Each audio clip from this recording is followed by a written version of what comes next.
Napa know-how. Any car brave enough to withstand a decade's worth of multi-state family voyages is worth treating to some quality parts and Napa know-how. Coolant for the Death Valley trip, wiper blades for the Pacific Northwest, air fresheners for the Southwest chili cook-off. Yeah, with some quality parts and a little Napa know-how, you can keep your road warrior running longer, stronger, for many more vacations to come.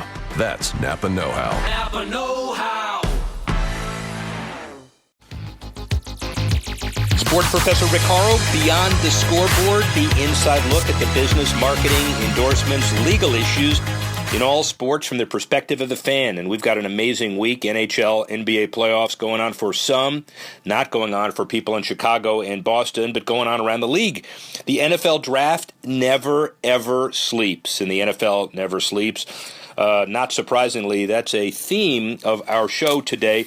Jessica Gelman, the CEO of Kraft Analytics Group, tells us exactly why the Kraft organization has numbers that are bigger and better and more interesting than probably any other team in the draft, and how they use their numbers to their positive advantage as we get into the draft. A great story not only for Patriots fans, but for fans all across the league. And the bottom line is, we'll get to the draft issues in a couple of minutes, and if you want to see the full list of 15 items, csnne.com, same in similar Chicago, and the bottom line is you can tune into the show on iTunes, Stitcher, Google Play, Audio Boom, and the like, and watch us all over as we cover the draft from wall to wall from a business perspective. Before we do that, let's get one baseball item out of the way. According to Fox Business, Jeb Bush and Derek Jeter have combined to make a joint bid for the Florida Marlins. But it also includes a competing bid from an investor group led by Tag Romney, the former GOP presidential candidate Mitt Romney's kid. He's managing partner of Boston-based investment firm Solomir Capital. Sources close to the deal note that Marlins owner Jeffrey Loria looking for the richest offer from the competing bidders groups. Yeah, of course, it's obvious. Owners have yet to approve the sale, which takes some power away from Loria. They've got to approve it based on some of the loan documents. But as in any asset selling process, the auction should drive up the value considerably, regardless of the on-field performance by the Marlins. A lot of it has to do with the stadium and other aspects as well. So we'll watch that from a Boston perspective, from a Chicago perspective, and everywhere else around the league. Let's get to it. The NFL Draft in Philly is a special event. Look at the sponsors: FedEx, Visa, Bridgestone, Budweiser, Tostitos, Xfinity, Skittles, Hyundai, Courtyard by Marriott, 15 in all. Oikos 000 is the NFL Draft Experience sponsor. There's a 100-yard zip line as part of the activation in the draft area, equivalent to 25 football fields. Event officials confirmed the draft will be rain or shine, and the actual draft takes place in a 3,000-seat theater constructed outside the Philadelphia Museum of Art downtown. This year's draft will be a success with more than 168,000 fans signing up so far. The NFL Experience. And frankly, folks at Radio City Music Hall, my take is, should be kicking themselves after they let the NFL draft get away 3 years ago. The league clearly sees the value of the road show, and it looks like a rotation process that carried the day, starting very successfully in Chicago for 2 years. Now it ought to be treated as a Super Bowl. But why are cities interested? Well, the economic impact the NFL draft provides in Philly, probably around $25 million, maybe more. The Independence Visitor Center president and CEO says you cannot put a price tag on it. The exposure, the listening, the awareness, especially because the city only pays $500,000 as part of the agreement for hosting. The rest of the sum split between the NFL and private donors, making this an attractive investment for Philly if it ends up turning a profit. And by the way, the economic impact number provides ample justification for why Chicago did it for 2 years and why other cities are looking to follow suit. Canton, Detroit, Green Bay, Jacksonville, LA, Dallas, Denver, Kansas City, just a few. So obviously, as we go forward, the draft itself is significant. But what about behavior that may cause players to be viewed differently and the NFL to be viewed differently? Well, former NFL running back Ray Rice trying to flip the script of his life, a social responsibility program presented to the NFL teams. The NFL came to Rice as it planned his program for the fourth year of social responsibility education. Rice recorded a short interview, part of an hour-long program. He hadn't played in the NFL since 2003, after the domestic violence incident became public, and the tape of the sexual assault was released. He says, "I've been building relationships with the NFL front office, and it's a mutual thing. It's part of our responsibility to reach out on the field and off the field as well. And as we know, my take is that social responsibility cannot be mandated or required. And Rice seems to be genuinely concerned with rehabilitating his career and sharing his lessons learned." What about the revenue itself? Well, the revenue itself really important for the NFL. We understand that this is a defining moment for a lot of franchises, but many franchises are looking at the opportunity to talk about the disparity between big and small markets. Bengals Vice President Troy Blackburn gave an interview to USA Today and talked about the disparity between teams as being the largest ever in the NFL history. The share of revenues of television contracts and a portion of ticket sales, they don't share other stadium revenues with each other, leading to the rising gap. Underprivileged teams like the Rams, Chargers, Raiders choose to relocate in order to lessen the revenue gap. But by 2030, it's projected that even more low-revenue teams will face that same pressure. The disparity is this. Small market teams pay over 60% of their revenues to the players, while large market teams are paying over 40%. And my take is that the NFL continues to face an ongoing issue of financial and economic parity. How to distribute revenue to its players, big market owners, and small market owners to keep them all satisfied is an ongoing concern. Not just one raised during collective bargaining negotiations, and not just one raised during the draft. Chicago, Boston, other big market top 10 value teams understand the revenue, and some of these other teams in the future may have to go past stadium issues to figure out how to make their money back. Well, that's for another day, but that also tells you why it's important for teams like the Bengals and otherwise to continue to hit and not major misses. Akili Smith and others may be considered major misses for the Bengals, but you have to see. And the bottom line of all of this is that the world is riveted to the draft, and some teams may go in with a significant advantage. Jessica Gelman, the CEO of Kraft Analytics Group, the technology company focused on data management, advanced analytics, strategic marketing. The Kraft Sports Group, which was and is the Patriots, Gillette Stadium, and the Revolution, wanted to deal with advanced metrics, and Gelman built a team in technology that transformed the business through the Kraft family and continues to power the business side of the Kraft Sports Group. She's overseen many areas for that group: business operations, consumer marketing, strategy. She worked as a strategy consultant at Mitchell Madison, a McKinsey spinoff, and played pro ball in Europe, basketball. She'd been inducted in both the New England Basketball Hall of Fame, Connecticut Women's Basketball Hall of Fame. She earned an MBA from the Harvard Business School, cum laude in psychology at Harvard, and while at Harvard, honored as the Harvard Female Athlete of the Year after leading the Crimson to consecutive Ivy League titles and NCAA tournament appearances. If you want to realize what the advantage is of the Patriots in the draft, listen to Jessica Gelman. Sports professor Rick Horrow, the MIT Sloan Analytics Conference, and I do this even though the person who is the co-chair, founder, organizer is sitting to my right.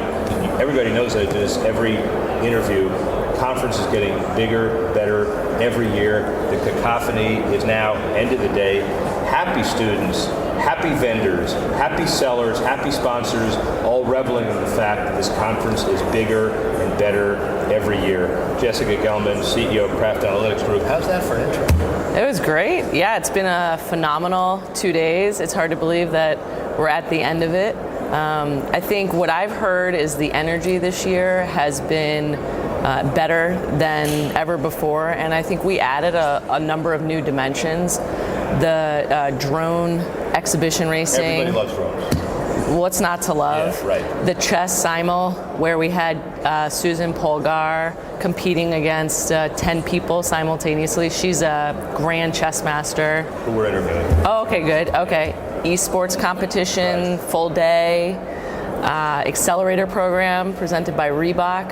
5 finalists competing for $50,000. And then that was just the side stuff, right? And then we had the 39 panels, 39 competitive advantage talks, workshops. It was Facts and figures on attendees. we had 3,500 attendees. We had our largest group of sports organizations, 30% more NFL teams, 75% more MLS teams, 100% more college athletic departments. 8% of the attendees were international.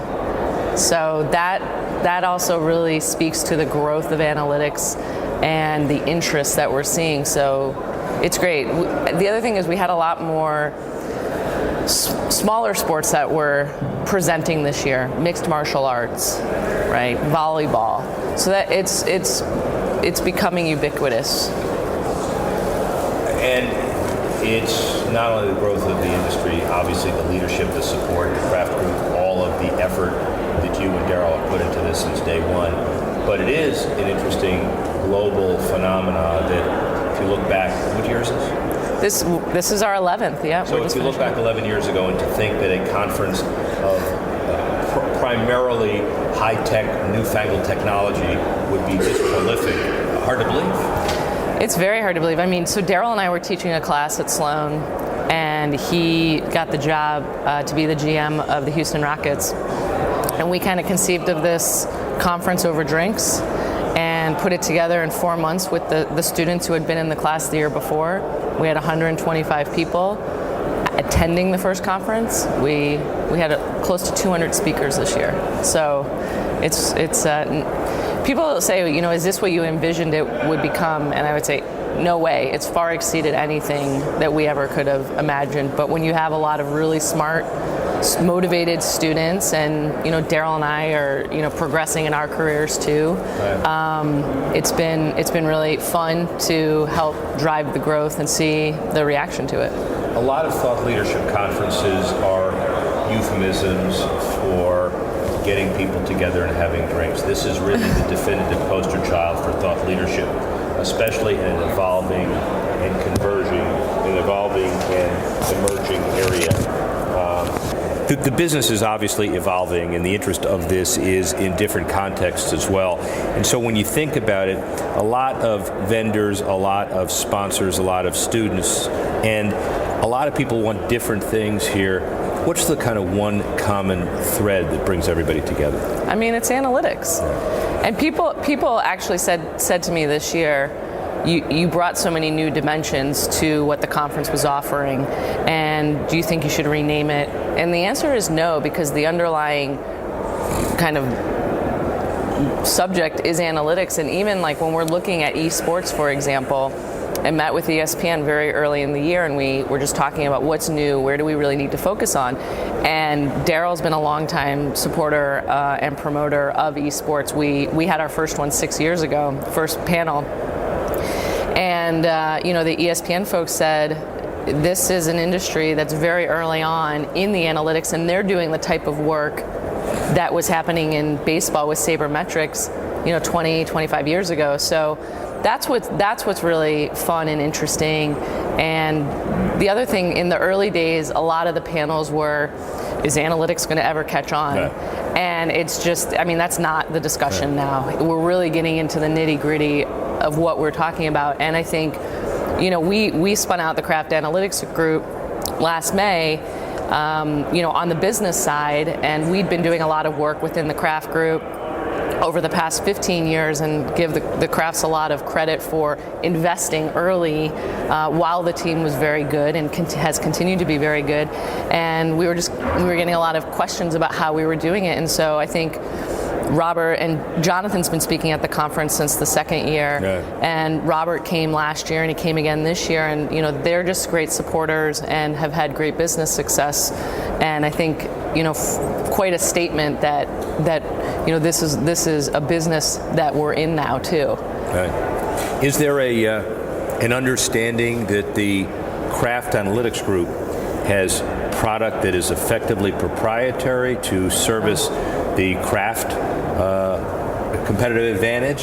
Is it scalable to be able to market around the world? Is it somewhere in between? Where's that? Yeah, so what we think of ourselves as is we help organizations become data driven. So we do have a technology, it's a tech stack proprietary that we use to collect the data from disparate data sources, get a single view of our customers, fold in predictive analytics, we have an in-house analytics team, and then have data visualization so you can see your data and make good business decisions. But then what really differentiates us is that we've been in the industry for 15 years and we can do just broad consulting about what is the right data that needs to be going into it. What is the structure and the staffing that you need to have? What do you need to do from a data governance perspective?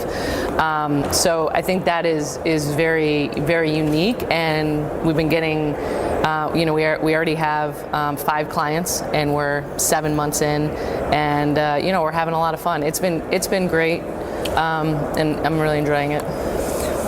You watch the Patriots play and dominate everything they do, some early, some late, and everybody, whether they like them or not, respects the organization and respects the way you do business, they do business. Well, it really starts with the crafts, right? Well, it starts with the crafts, it's very clear. But in your own way, in your own mind, how much does the whole analytic data process help facilitate the winning edge? I mean, it's critical. On the business side, the focus is really understanding our customers and giving them a personalized experience and making changes to our business to improve their experience. So it's critical in that regard. And I mean, I'm not involved on the team side, but I would say there's likely some good consistency in terms of how things are approached under the auspices of the crafts. Go back to data for a couple of minutes and the future of it. 5 years from now, does data, there's the tension from Billy Beane Day One Moneyball and the dynamic structure process between the heart and the computer and the mind. Have we reached a balance? Certainly, everybody's using it.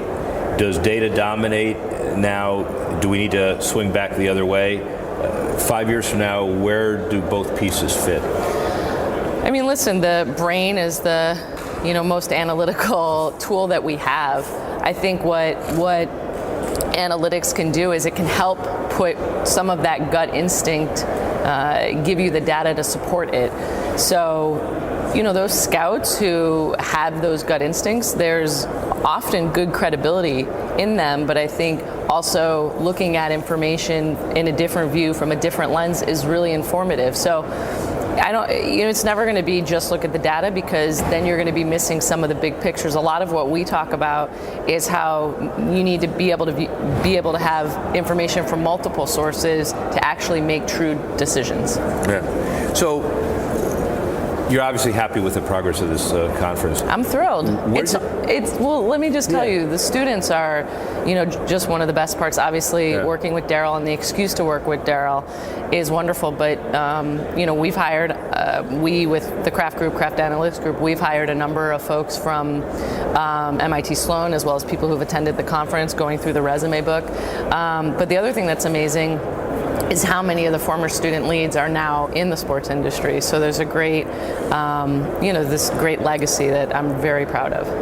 So the one bit of advice that you would give to the great unwashed out there who are all clamoring for jobs, acceptability, vertically climbing in their own business, what's the one thing that they all have in common that you can give them that they might be able to aspire to?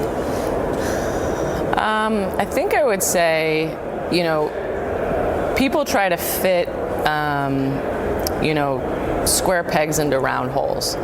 And I think knowing what your strengths are and playing to those is really important. So you don't necessarily need to be, coding or doing R. Not everything has to be that sophisticated. If you have that skill set, fantastic. There's one area of the business that you can be in. if you are someone who can interpret data and then help drive decisions, there's another area of the business that you can be in. And I think there isn't one right way, so find the way that's true and authentic to you. And you've certainly done it here. This is an amazing conference and only gets better. Thank Jessica. you. Really appreciate it. Thanks so much. Okay. Thanks to Jessica Gelman for her insights. And frankly, the draft is really significant for a number of reasons. But let me, before we conclude, give you my advice to the business surrounding the draft. First, to the green room players, those highly anticipated first-rounders. For every sixth-round Tom Brady, there's a Deion Jordan. The Dolphins moved up to the third pick in the draft 3 years ago, and he was just released. Or a Ryan Leaf. We don't have to tell his story. It's not necessarily your draft position, though it really does give you a presumption of longevity in the early rounds, but obviously what you do with that potential. How about to the marketers? In a marketing-intense industry, endorsements will thrive, but not necessarily immediately after the draft. It worked for Reggie Bush, yet Andre Johnson publicly deferred any endorsements until he proved himself. Different strokes for different folks. But the most important early indicator of a successful draft pick is not the endorsements he generates, but the work he puts in learning the system. The agents, their job is just beginning, not ending on draft day. Some of the more public agents prolifically tout their number of first-rounders. But that's not the key, nor is it the first contract negotiation, as most of these draft picks are slotted anyway. The real key is long-term financial management, character definition, and developing a sustaining brand on and off the field. The agent that takes immediate credit needs to be held to a long-term performance obligation, at least in my book. And finally, draft character will come up many times in the draft, but long-term consistency over time wins the day.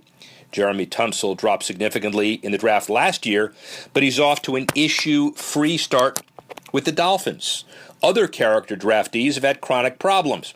Responsibility, by the way, rests with the family, the agent, the team, but ultimately the player himself. No deniability and no making excuses. So, ladies and gentlemen, the unbelievable attention over the draft continues the obvious trend where the $18 billion annual NFL industry never sleeps.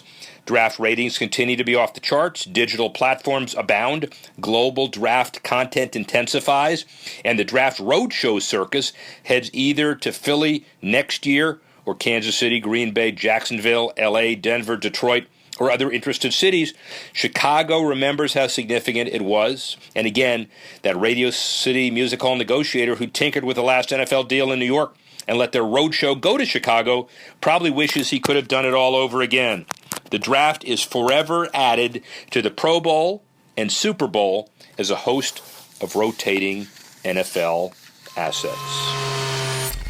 Well, that's our show, ladies and gentlemen. Draft-centric, a little bit of baseball, but a lot of stuff. And if you want to see the list, csnne.com. Go to Chicago as well. Subscribe to our iTunes feed. Look for us on Stitcher, Google Play, and Audio Boom. And once again, thank you, Jessica Gelman. Thanks for Jason Levine and Tanner Simpkins who produced the show. And let's see you once again next week when we go Beyond the Scoreboard.